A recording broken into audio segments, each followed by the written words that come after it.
Halo teman-teman, Kedamaian ID. Wah, mantap jumpa lagi. Pada kesempatan kali ini saya nih diberikan waktu yang luar biasa bersama Mas Fadli khususnya untuk bincang-bincang masalah seputar uang. Wah. Ini kita perlu luruskan dulu nih Mas Basit. Uang itu bukan masalah. Benar. Salah ya, uang itu bukan masalah ya. Kita akan ngobrol tentang uang. Nah, kita akan ngobrol tentang uang nih teman-teman semuanya. Oke, Mas Fadli, apa kabar? Luar biasa ya. Baik, Mas Basit. Saya tuh kalau ngeliat Mas Fadli, wah, kayaknya energinya kalau 100 nih, 150, 200 nih luar biasa banget Mas Fadli nih. Jadi menular gitu loh ke saya, Mas.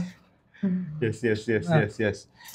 Gimana nih? Apa yang bisa kita sharing? Tadi saya ngobrol sebenarnya sebentar sama Mas Basit gitu ya. Terus kita ngobrolin tentang uang gitu, tentang idealisme uang, tentang kecerdasan uang. Saya pikir, wah kita bagiin aja sama teman-teman Kedamaian ID gitu kan. Kalau gitu obrolannya kita cut, kita pasang kamera dulu.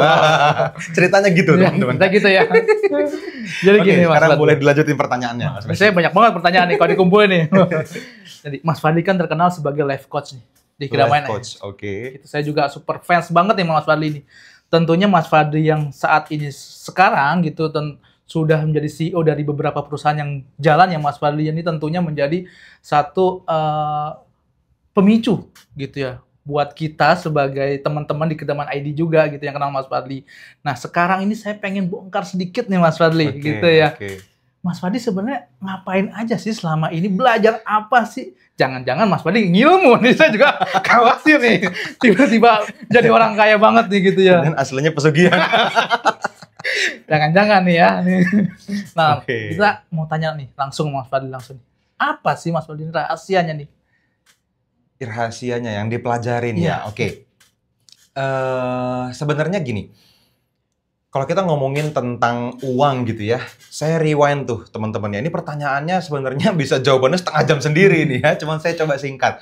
Karena apa yang saya lalui di masa lalu, teman-teman, menurut saya itu Tuhan mempersiapkan saya untuk bisa lebih dewasa, lebih bijaksana terhadap uang, lebih cerdas terhadap uang gitu ya.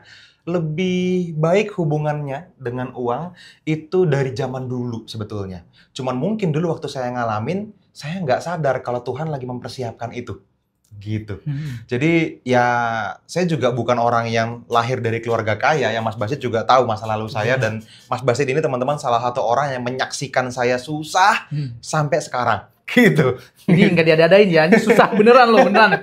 Saya saksi hidup masalahnya nih. Susah ya susah gitu ya, yang makan ya kadang sebagai anak pertama kita menyaksikan lah kesulitan orang tua gitu kan. Dimana ya ada hari-hari yang, aduh hari ini kita lagi nggak bisa beli lauk, jadi ya udahlah ya nasi dikasih kecap enak kok. Gitu kan, masih untung bisa beli kecap gitu sehingga dalam satu hari bisa bahkan beberapa kali dengan satu saset kecap kan gitu, dikasih garam dikit kadang-kadang gitu dan cukup happy, kadang-kadang ditambahin kerupuk dan saya ngalamin itu beberapa kali seingat saya, cuman dulu mungkin saya nggak mikir itu keadaan susah gitu, jadi kayak oh ya udah makan buat hidup ya, bisa berlanjut hidupnya. Itu zaman saya masih SMP itu saya masih ingat ngalamin gitu ya. Dan waktu SMP apalagi itu pernah sampai karena orang tua PNS, jadi kan pindah-pindah kerja gitu ya, pindah keluar kota lagi, mutasi gitu kan. Ayah saya PNS, ibu saya ibu rumah tangga biasa. Jadi kita nggak punya banyak pilihan ketika orang tua saya harus pindah. Waktu itu dari kota Palembang ke kota Lampung, sementara udah hampir lulus SMP. Dan kita nggak punya kemewahan dalam artian bisa pindah sekolah gitu aja, terus bayar ulang uang gedung dan seterusnya supaya bisa nerusin di tempat yang lain. Dan sekolah negeri agak susah, swasta mahal kan gitu ya. Jadi pilihannya saya harus stay di Palembang untuk menyelesaikan SMP saya. Di kondisi yang, supaya teman-teman kebayang, saya cerita dikit ya. Di kondisi yang memang nggak punya uangnya itu sampai ya untuk saya ngekos pun nggak ada duitnya. Sehingga ayah saya harus ngobrol sama salah satu imam masjid di sana, mubalik di sana, untuk saya numpang tinggal di masjid 6 bulan, Mas Basit. Jadi numpang supaya bisa gratis. Ya udah, setiap hari ya ikut nyapu dan ngepel masjid supaya saya bisa boleh tinggal di situ. Gitu. Habis itu ibu saya nitip ke Bu Mubalik waktu itu ya, ke Bu Ustadz ya, untuk dititipin supaya dimasakin. gitu. Oke. Plus saya dikasih uang jajan bulanan yang seingat saya hari itu nggak pernah cukup sampai akhir bulan. Jadi sampai di minggu terakhir itu kadang-kadang udah nggak ada lagi nih duit jajan nih, cuman buat ongkos berangkat doang, pulang pergi naik bis. Dan sejam lebih saya naik bis dari masjid itu sampai ke sekolah, lebih puluhan kilometer, saya lupa berapa tepatnya, tapi kalau sekolah masuk jam 7, saya berangkat lewat jam 6 telat. Jadi harus sebelum jam 6 berangkat sekolahnya. Naik bis kota tuh waktu itu ya ke sekolah. Dan ketika akhir bulan saya sering nginep di rumah temen supaya bisa numpang sarapan, supaya bisa numpang makan siang. Waduh, saya Gitu. sampai merinding nih maksudnya ceritanya. Ini beneran merinding di sana, aduh.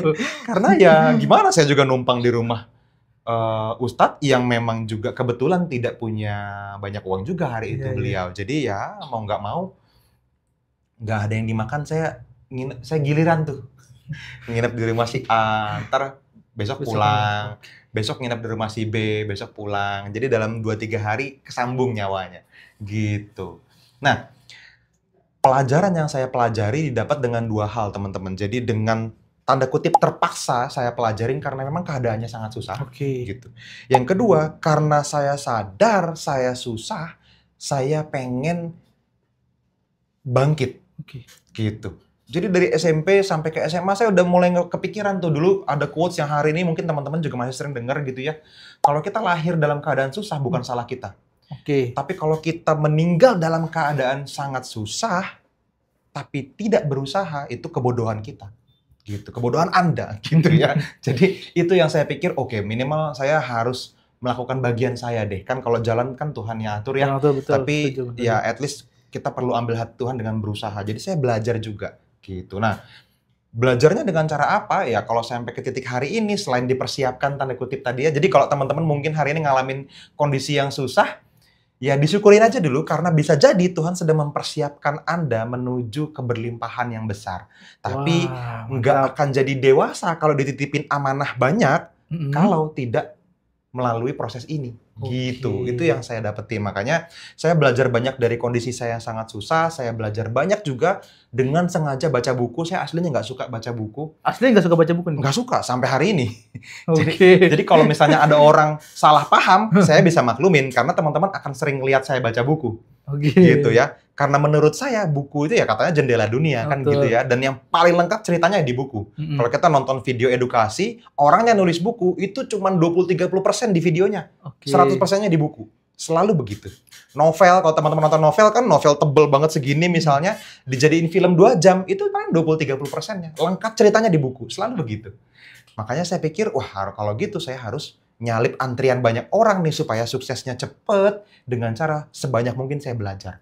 Jadi saya baca buku, saya dengerin podcast, saya dengerin audiobook, saya tonton semua video edukasi yang berhubungan dengan skill yang mau saya kuasain. Itu proses yang menurut saya kewajiban sebagai seorang manusia. Sisanya ya ada hikmah Tuhan yang akan datang, kan wangsit kalau kata kita mah gitu ya. Ada Wangsit nih ya. kesempatan-kesempatan yang akan datang dan kesempatannya itu selalu ada, tapi seringkali banyak orang nggak siap karena tadi nggak belajar. Oh. Bedanya orang pikir saya beruntung karena sebetulnya bukan beruntung sih. Ketika kondisi kesempatannya muncul, saya siap karena udah belajar. Jadi ketemu deh tuh.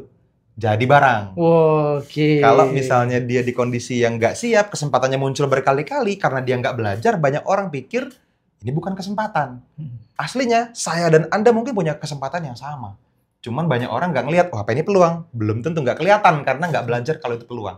Nah itu, jadi proses belajarnya adalah rangkaian kejadian bertahun-tahun yang tanda kutip terpaksa maupun yang disengaja terjadi. Oh gitu. Mantap ya nih.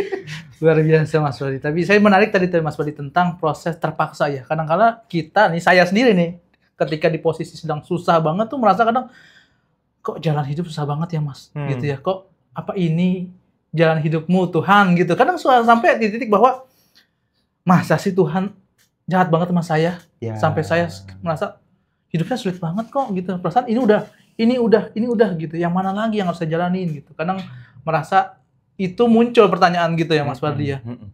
Nah, apakah itu bagian dari tadi tuh yang Mas Fadli bilang, proses atau peluangnya bisa terlihat gitu. Karena banyak orang yang merasa ketika di posisi yang mungkin sulit di posisi Mas Fadli, merasa bahwa ini adalah wah ini mah derita nih buat saya gitu. Bukan peluang ini mah, saya dapat peluangnya dari mana gitu Mas Fadli.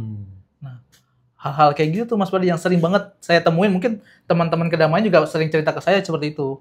Gitu. Enak nih kalau posisinya lagi banyak duit bisa ngomong seperti ini gitu. Tapi kalau lagi nggak banyak duit, pasti dia juga ngomongnya nggak kayak gini kok gitu. Yes, iya. Gini, kondisi sekarang kita itu sementara. Lagi banyak duit, lagi nggak banyak duit, lagi banyak cobaan, lagi santai dan baik-baik aja hidupnya, itu cuma sementara, semua cuma sementara. Gitu. Jadi kita perlu pisahin teman-teman antara kejadian dengan cara pandang kita terhadap kejadian. Gitu. Kejadian ini netral. Misalnya kita ditipu, gitu kan, udah susah dibawa lari lagi duitnya, kan gitu misalnya. Betul Mas. Ini kejadian. Oke, itu kejadian. Ya, tapi cara pandang kita terhadap kejadian itu harusnya tidak ditempel, dipisahin. Oke. Kita bisa menilai ini sebagai sebuah kejadian yang baik atau sebuah kejadian yang buruk. Nah, gitu. Sama kayak ada cerita tentang suku di Amerika Selatan yang anaknya kakinya patah terus pulang bawa kuda. Jadi ini kan tentang bagaimana pola pikir kita terhadap sebuah kejadian, gitu ya. Jadi untuk bisa menjawab pertanyaan Mas Basit barusan, saya coba kasih gambaran gini. Jadi ada seorang bapak, terus dia punya seekor kuda. Terus dalam proses dia merawat kuda yang sangat dia sayang itu, tiba-tiba kudanya kabur suatu pagi. Terus tetangga sebelahnya ngelihat dia dan bilang, aduh kasihan ya. Sabar ya, kudanya kan mahal tapi hilang. Lepas ikatannya dan kudanya hilang. Gak apa-apa, ini cuma sementara, kata dia. Kata bapak yang punya kuda. Bapak yang punya kuda. Oke. Kata tetangganya kerugian. Oke, sabar nih bapaknya. Besoknya kudanya pulang bawa temen. 2. Jadi kudanya 2 sekarang. Tetangganya bilang, kamu beruntung banget kudanya bisa bawa teman dan sekarang nggak tahu punya siapa. Akhirnya ya udah dipelihara dan tanda kutip terpaksa dapat rezeki karena kudanya jadi 2 kan gitu. Betul. Cuman sementara katanya. Karena kudanya 2, kuda yang baru ini masih liar. Tapi anaknya yang masih belasan tahun, yang udah jago berkuda sebetulnya, iseng naikin kuda yang barusan diajak pulang. Dinaikin, baru beberapa langkah, jatuh kakinya patah. Tetangganya bilang, wah ternyata kuda itu bawa sial, kasihan ya kamu. Enggak bro, ini cuma sementara. Oke. Kakinya patah, ini sebuah kemalangan. Mereka berdua punya sama-sama anak laki-laki yang umurnya belasan tahun, belasan dewasa ya, udah 18-19 tahun gitu. Kakinya patah. Besoknya ada pengumuman dari pemerintah. Mereka di tahun itu, tahun-tahun zaman perang itu ya, mereka diwajibkan untuk wajib militer karena desa ini adalah desa terakhir yang perlu dipertahankan dan semua pemuda mesti berangkat perang. Semua pemuda sehat mesti berangkat perang. Semua pemuda sehat mesti berangkat perang. Di data lah. Nah, anaknya bapak ini karena lagi barusan patah kemarin kakinya, nggak bisa berangkat perang. Gitu. Terus orang tetangganya bilang, kamu beruntung banget, anakmu harus berangkat, belum tentu pulang. Cuman sementara bro.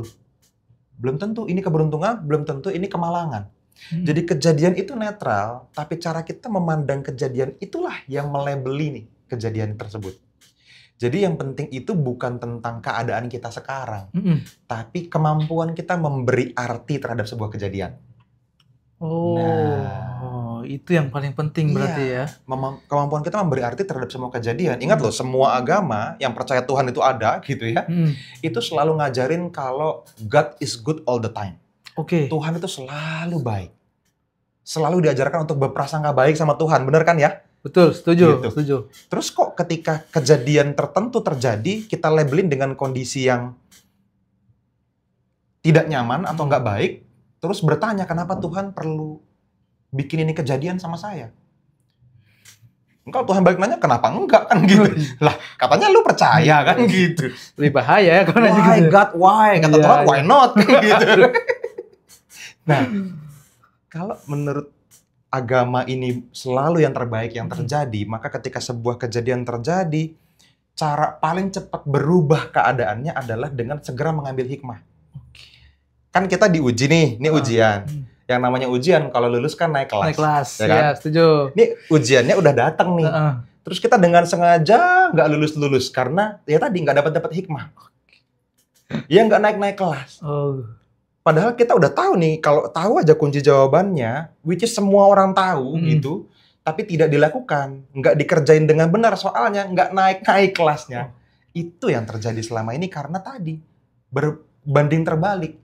Katanya Tuhan Maha Pengasih, Maha Penyayang, tapi kok malah dikasih kesulitan misalnya dalam hidup seperti itu. Kesulitan itu menurut kita karena kita yang memberi arti. Gitu. Nah, kebetulan ya happen to be ya saya di masa-masa saya hidup susah itu saya ngerasa mungkin ini jalan Tuhan untuk menguatkan saya, untuk mendewasakan saya. Ini bayangan saya tuh gini loh. Kita zaman dulu nih misalnya ya di akhirat ya, ini cerita ini aja ya, cerita untuk bisa menyambungkan gambaran ini aja. Sebelum kita dilahirkan ke dunia, bisa jadi saya sama Mas Basit ini udah tahu nih. Nanti kita lahir ke dunia sama-sama dari rahim yang berbeda, kita ketemu, kita kenal, kita ngobrol.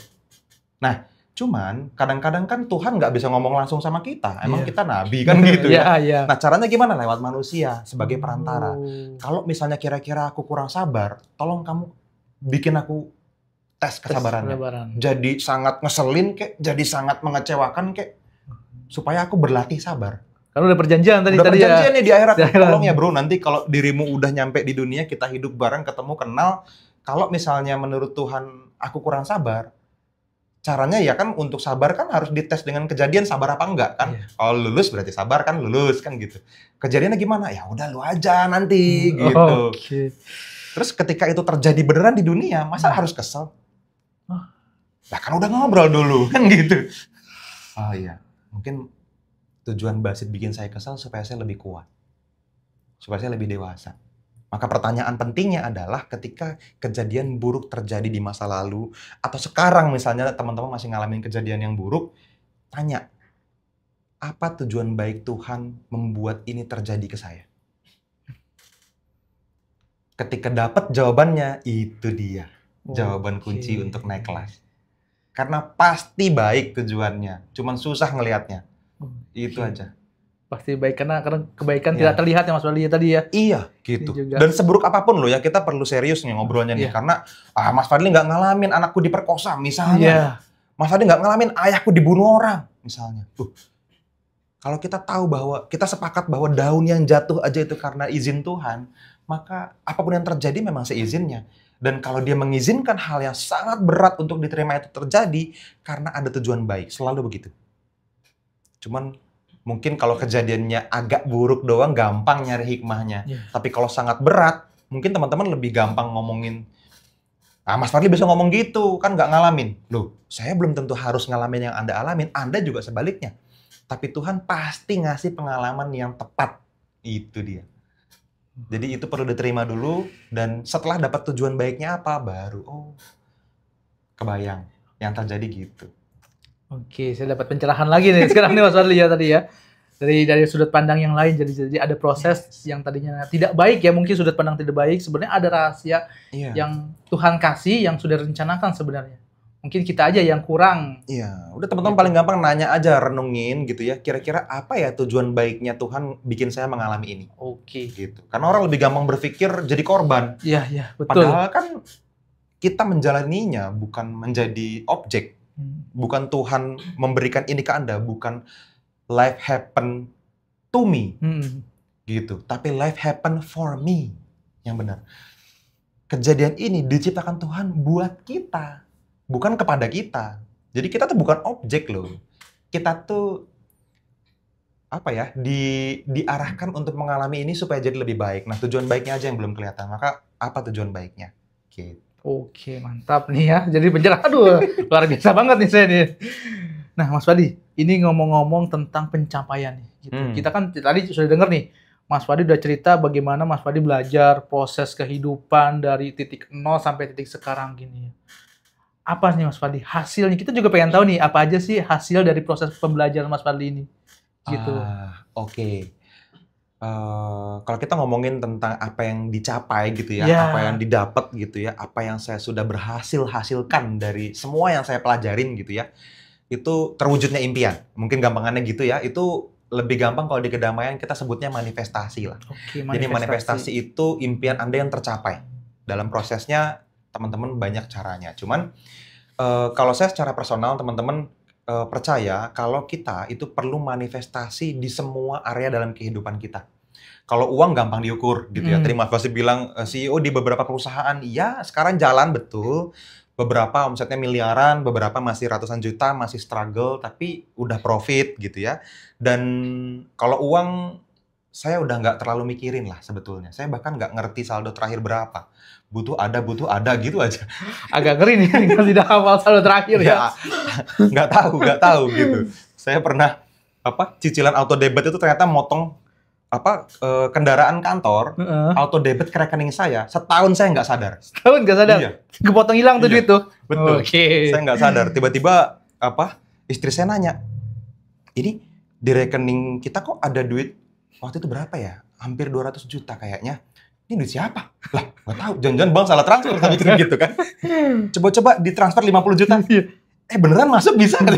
Jadi rekening ini adalah rekening yang saya pikir jadi auto debit kendaraan itu. Gitu. Ternyata debitnya bukan ke situ tapi ke rekening saya. Jadi itu terjadi, dan kalau kita ngomongin tentang uang ya menurut saya uang itu efek samping sih. Itu terjadi karena kita memberikan manfaat sangat banyak buat manusia, buat masyarakat gitu. Tapi selain uang yang didapat itu, kalau teman-teman serius belajar tentang hubungan kita sama keberlimpahan, hubungan kita sama uang, yang didapat bukan cuma uang. Gitu. Yang didapat itu hubungan itu melipat ganda jauh lebih baik. Saya dengan pasangan, saya dengan anak, saya dengan orang tua, gitu. Itu semuanya jadi berubah jauh lebih baik, gitu. Nah, terus selain uang, apalagi yang didapat? Selain hubungan, saya juga mendapatkan pengaruh yang lebih besar. Berhubungan dengan banyak orang, network lebih luas, sosial lebih dihargai, dan seterusnya dan seterusnya. Secara spiritual saya ngerasa lebih dekat dengan Tuhan. Oke, itu yang penting tuh. Ini penting banget menurut saya, karena saya ngerasa Tuhan tuh sekarang kayak, kok bisa ya Tuhan itu sesayang itu sama makhluknya? Kok dia bisa sayang banget sama saya? Saya juga nggak tahu kenapa. Mungkin karena saya rajin belajar, mungkin karena saya rajin berbagi, mungkin karena saya nggak tahu. Cuman alasan dibalik itu banyak, mungkin kenapa jawabannya ada banyak, tapi saya sangat yakin Tuhan tuh sayang banget sama saya. Gitu. Jadi secara spiritual hubungan saya sama Tuhan tuh semakin kalau saya boleh bilang, kalau saya nggak nunjak, saya pengen bilang mesra gitu. Tapi ya itu yang saya rasain ya, at least ya. Saya nggak tahu bagaimana Tuhan terhadap saya, cuman Dia yang tahu. Cuman kan semua itu didapat ternyata karena belajar tadi. Karena mengambil hikmah dari kejadian atau belajar dengan sengaja. Oke. Gitu.